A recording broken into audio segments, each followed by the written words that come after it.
Hey guys, this is Miss Kelly coming from Meadowview Elementary School, and I am going to be sharing with you a story today. And this is a type of folktale that has been told for many generations, many years. And the title of our story is Stone Soup. Now, thinking of this story before we begin to read it, what do you think? Let's make some predictions. And while you're at home, if there's someone close to you, tell them your prediction. But what are you predicting that stone soup could be?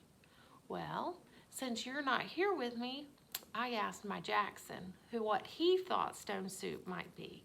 And he thought, maybe a type of soup with stones in it. Sounds like a reasonable prediction to me, but look at someone who's close to you and tell them your prediction. All right, well, let's begin reading the story about stone soup. So make sure your eyes are looking and your ears are listening as we begin. 3 soldiers trudged down a road in a strange country. They were on their way home from the wars. Besides being tired, they were hungry. In fact, they had eaten nothing for 2 days. I would be hungry. How about you?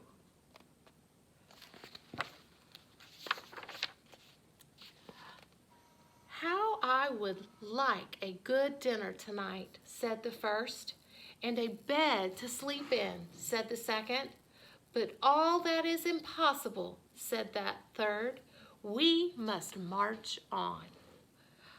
On they marched. Suddenly ahead of them, they saw the lights of a village. Maybe we'll find a bite to eat there, said the first. And a loft to sleep in, said the second. No harm in asking, said the third. Now the peasants of that place feared strangers. When they heard that 3 soldiers were coming down the road, they talked amongst themselves. I wonder what they are saying. Here come 3 soldiers. Soldiers are always hungry. But we have little enough for ourselves, and they hurried to hide their food. They pushed sacks of barley under the hay in the lofts. They lowered buckets of milk down the wells.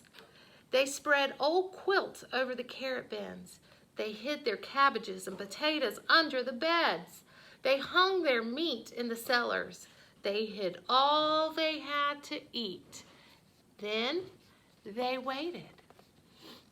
I'm thinking that is not very nice of these villagers. The soldiers stopped first at the house of Paul and Francois.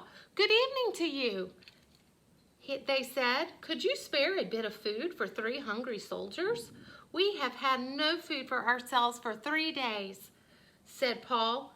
Francois made a sad face. It's been a poor harvest. The 3 soldiers went on to the house of Albert and Louise.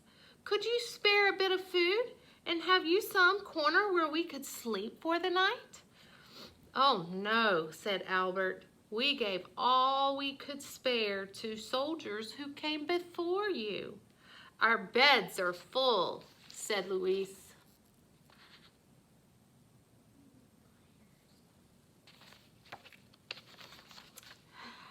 At Vincent and Marie's, the answer was the same. It had been a poor harvest, and all the grain must be kept for seed. So it went all through the village. Not a peasant had any food to give. They all had good reasons.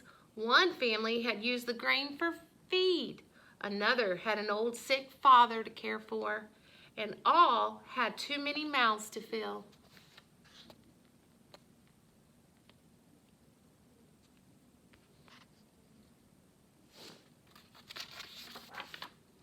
The villagers stood in the street and sighed. They looked as hungry as they could. The three soldiers talk together. I wonder what the soldiers are talking about.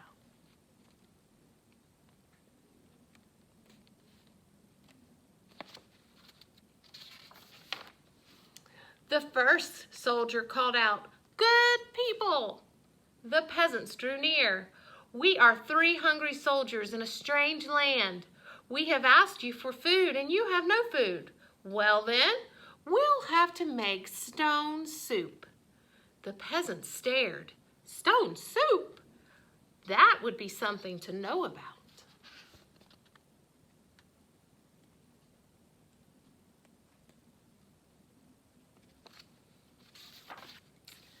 First, we'll need a large iron pot, the soldier said. The peasants brought the largest pot they could find. How else to cook enough? "That's none too large," said the soldiers, "but it will do. And now, water to fill it and fire to heat it."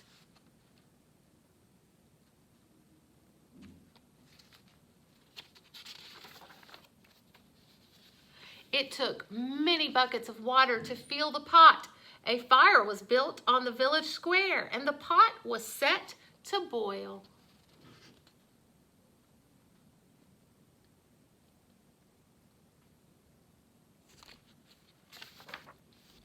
And now, if you please, 3 round, smooth stones. Those were easy enough to find.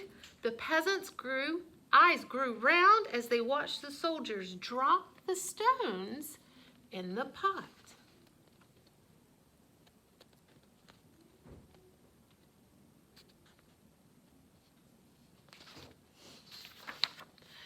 "Any soup needs salt and pepper," said the soldiers. As they began to stir, children ran to fetch salt and pepper. Stones like these generally make good soup. But oh, if there were carrots, it would be better. I wonder what they're going to do.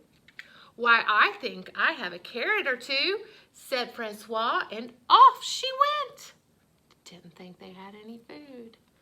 She came back with her apron full of carrots from the bin beneath the red quilt.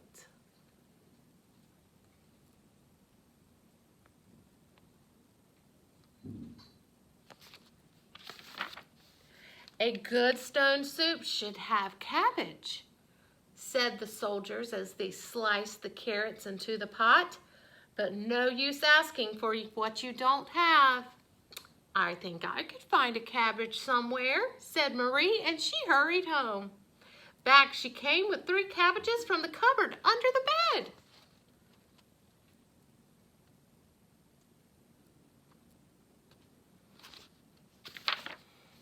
"If we only had a bit of beef and a few potatoes, this soup would be good enough for a rich man's table." The peasants thought that over. They remembered their potatoes and sides of beef hanging in the cellars. They ran to fetch them. A rich man's soup, and all from a few stones. It seemed like magic.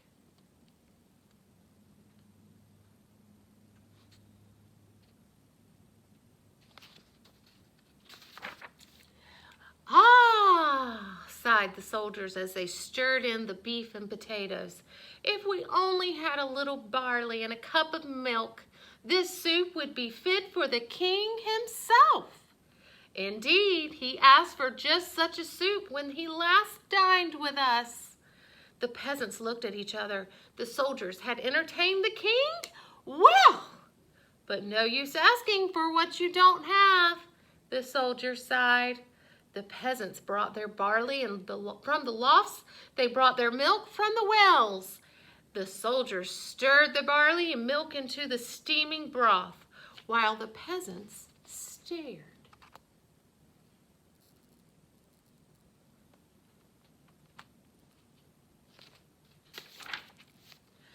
At last, the soup was ready. "All of you shall taste," the soldiers said, "but first a table must be set." Great tables were placed in the square, and all around were lighted torches.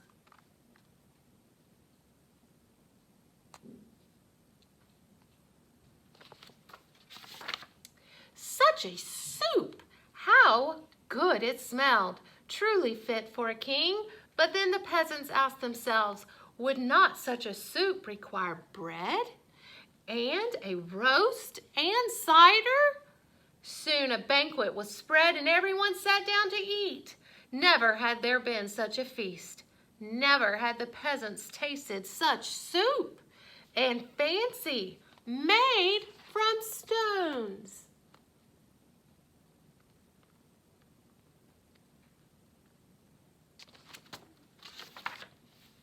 They ate and drank and ate and drank, and after that they danced. They danced and sang far into the night.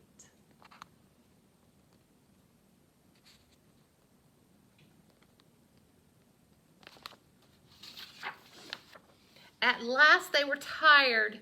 Then the three soldiers asked, is there not a loft where we could sleep? Let three such wise and splendid gentlemen sleep in a loft? Indeed, they must have the best beds in the village.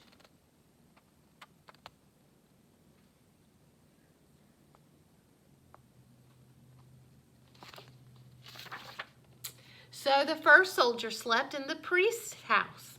The second soldier slept in the baker's house. And the third soldier slept in the mayor's house.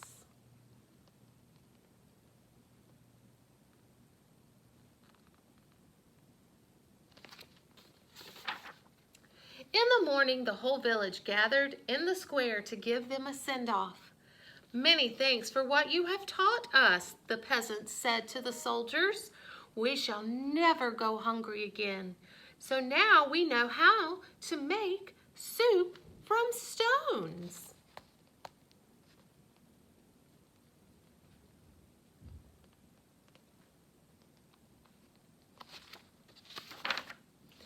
Oh, it's all in knowing how, said the soldiers, and off they went down the road.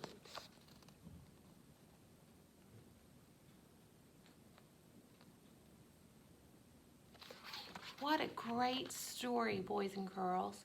So now, good readers always talk about what they read about, and so we're going to use that reading strategy of making connections.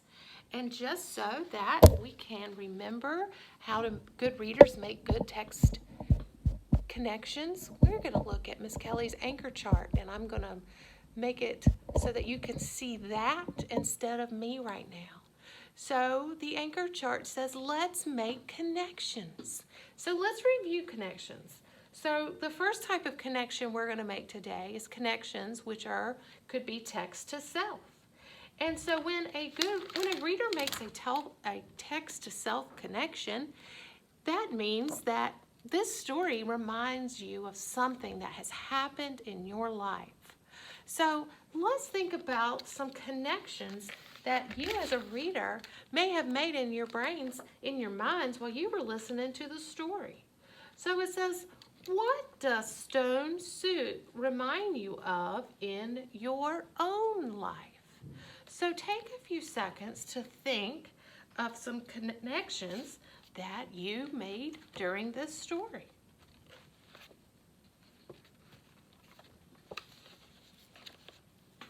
So a couple of connections that Miss Kelly made. The first one was when they were all eating together. This reminded me of when my family had a big dinner. And sometimes we call it a feast. Like at Thanksgiving, we might call our big dinner a feast. So when they feasted on that soup all together, that made a connection to me of when my family and we all sit down and eat. And then I made another connection. Did you? My second text to self connection was when I simply just make dinner for my family. I thought about the ingredients I have to gather and what I need to make dinner each evening. I hope you wrote down some of your connections you made so you'll remember it the next time you listen to the story. But we're going to move on from text to self, and now we're going to look at text to world. And so just a review of text to world connections. And this says, when you make a text to world connection, it reminds me of real events in the world. And it could be something that happened a long time ago or in the past, maybe last week, or something that's currently going on. So take a few seconds to think of something this story reminded you of in our world. Sometimes text to world can be a little bit more difficult than text to self or even text to text, but something that you might have thought of was helping others in need. And that was a text to world connection that I made.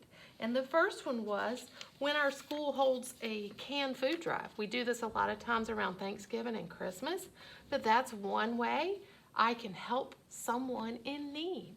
So that was a connection that I made, and those soldiers needed help. They were hungry and they were sleepy. And so this story reminded me of helping others in need. And another way that I can help someone in need is to volunteer at the local soup kitchen.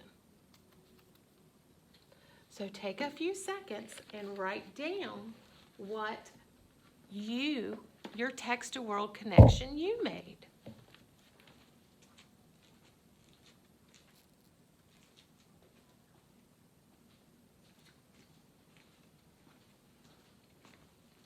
All right, so now that we've talked about connections that we've made, I'm going to give you a reading response activity that I want you to work on in your reading journals or the paper that your teacher has provided you. And I would like you to write down 4 ways that you could help someone in need. It could be someone in your community, it could be someone at your school, it could be someone in your family, but what is some way that you could help someone in need? And I want you to write down 4 of those ideas down on your paper, okay? And I look forward to hearing what your responses are. And if you're in Miss Kelly's class, have your mom or your dad or whoever is working with you on your homework send me a picture of your responses, because I would love to hear what you said. I'll be back tomorrow and we're going to revisit Stone Soup, and we're going to continue working our way through it and becoming better readers. Okay? Bye guys. See you soon.